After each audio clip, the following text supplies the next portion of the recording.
PCMC news, सत्याला शब्दाची धार। Krishnanagar spine रोडवर खड्ड्यांचे साम्राज्य 8 दिवसात दुरुस्ती न झाल्यास भावपूर्ण श्रद्धांजली आंदोलनाचा इशारा। प्रभाग क्रमांक 11 मधील कृष्णानगर स्पाईन रोड परिसरात सध्या मोठ्या प्रमाणावर खड्डे पडल्याने वाहन चालक आणि नागरिकांना जीव मुठीत धरून प्रवास करावा लागतो आहे। ते पावसामुळे रस्त्यांची अत्यंत दयनीय अवस्था झालेली असून वारंवार तक्रारी करूनही संबंधित अधिकाऱ्यांकडून कोणतीही ठोस कारवाई केली जात नसल्याचा आरोप नागरिकांनी केला आहे। त्यामुळे परिसरातील नागरिकांमध्ये तीव्र संतापाची भावना निर्माण झालेली असून महापालिकेने तातडीने खड्ड्यांची डागडुजी करावी अशी मागणी होते आहे। गेल्या वर्षी या स्पाईन रोडवरील खड्ड्यांकडे प्रशासनाचे लक्ष वेधण्यासाठी मारुती जाधव मित्र परिवार यांच्या वतीने खड्ड्यांमध्ये वृक्षारोपण करून अनोख्या पद्धतीने निषेध आंदोलन करण्यात आले। मात्र त्यानंतरही परिस्थितीत कोणतीही सुधारणा झालेली नाही। यंदाच्या पावसाळ्यात पुन्हा एकदा संपूर्ण परिसरात मोठमोठे खड्डे पडलेले आहेत, त्यामुळे अपघातांचा धोका मोठा वाढलेला असून नागरिकांच्या सुरक्षिततेचा प्रश्न ऐरणीवर आलेला आहे।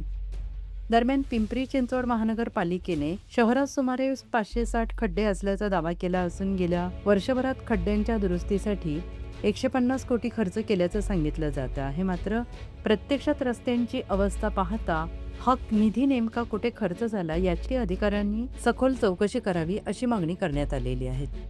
तसेच येत्या 8 दिवसात कृष्णानगर स्पाईन रोडवरील खड्ड्यांची दुरुस्ती न झाल्यास खड्ड्यांचे भावपूर्ण श्रद्धांजली आंदोलन मोठ्या प्रमाणात छेडण्यात येईल असा इशारा नागरिकांनी दिलेला असून महापालिका प्रशासनाने याची गंभीर दखल घेऊन तात्काळ आवश्यक उपाययोजना कराव्यात अशी मागणी करण्यात येते आहे। नमस्कार, आज आपण घरकुल ते कृष्णानगर या स्पाईन रोडच्या मध्यभागी आहे आणि हा सर्व्हिस रोड आहे।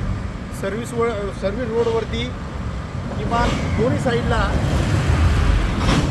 1000 खड्डे असतील, परंतु महानगरपालिकेचं म्हणणं असं आहे की या पिंपरी चिंचवड शहरामध्ये फक्त 560 खड्डे बाकी आहेत आणि वर्षभरामध्ये खड्ड्यांच्या डागडुजी दुरुस्तीसाठी 150 कोटी रुपये खर्च केलेला आहे। आता महानगरपालिकेने अजब असं उत्तर दिलेलं 150 कोटी रुपये नेमकं खड्ड्यांमध्ये खर्च केला आहे का खड्ड्यांमध्ये घातले, हे वरिष्ठ अधिकाऱ्यांनी नक्की त्याची चौकशी करावी। गेल्या वर्षी याच खड्ड्यांच्या रस्त्याच्या मधोमध मी वृक्षारोपण खड्ड्यांमध्ये केलं होतं, तरी देखील महानगरपालिकेने कुठल्याही प्रकारची दखल घेतली नाही। तर ह्या भ्रष्ट अधिकाऱ्यांना लवकरच त्यांची जागा दाखवली पाहिजे असं मला तरी वाटतं। या खड्ड्यांमुळे रोज जाणाऱ्या येणाऱ्या या ठिकाणी शाळा आहेत, हॉस्पिटल आहेत, प्रत्येक नागरिकाला याचा त्रास सहन करावा लागतो आणि याच रोडवरतून रोज लोकप्रतिनिधी जातात येतात, त्यांनाही या खड्ड्यांची काही घेणं देणं नाही असं तरी अद्याप वाटतंय। महानगरपालिकेने लवकरात लवकर या खड्ड्यांची दुरुस्ती करावी किंवा पूर्ण हा स्पाईन रोड द्यावा अशी मी ही कळकळीची विनंती करतो आणि या ठिकाणी थांबतो। हे पूर्ण खड्ड्यांची दुरुस्ती, हे याचा खड्डे एकदा बघून घ्या। 150 कोटी रुपये महानगरपालिकेचे पाण्यामध्ये गेलेले आहेत का पाण्यात घातलेले आहेत का अधिकाऱ्यांच्या खिशात गेलेले आहेत, याचा सखोल तपास वरिष्ठ अधिकाऱ्यांनी करावा अशी मी विनंती करतो। धन्यवाद।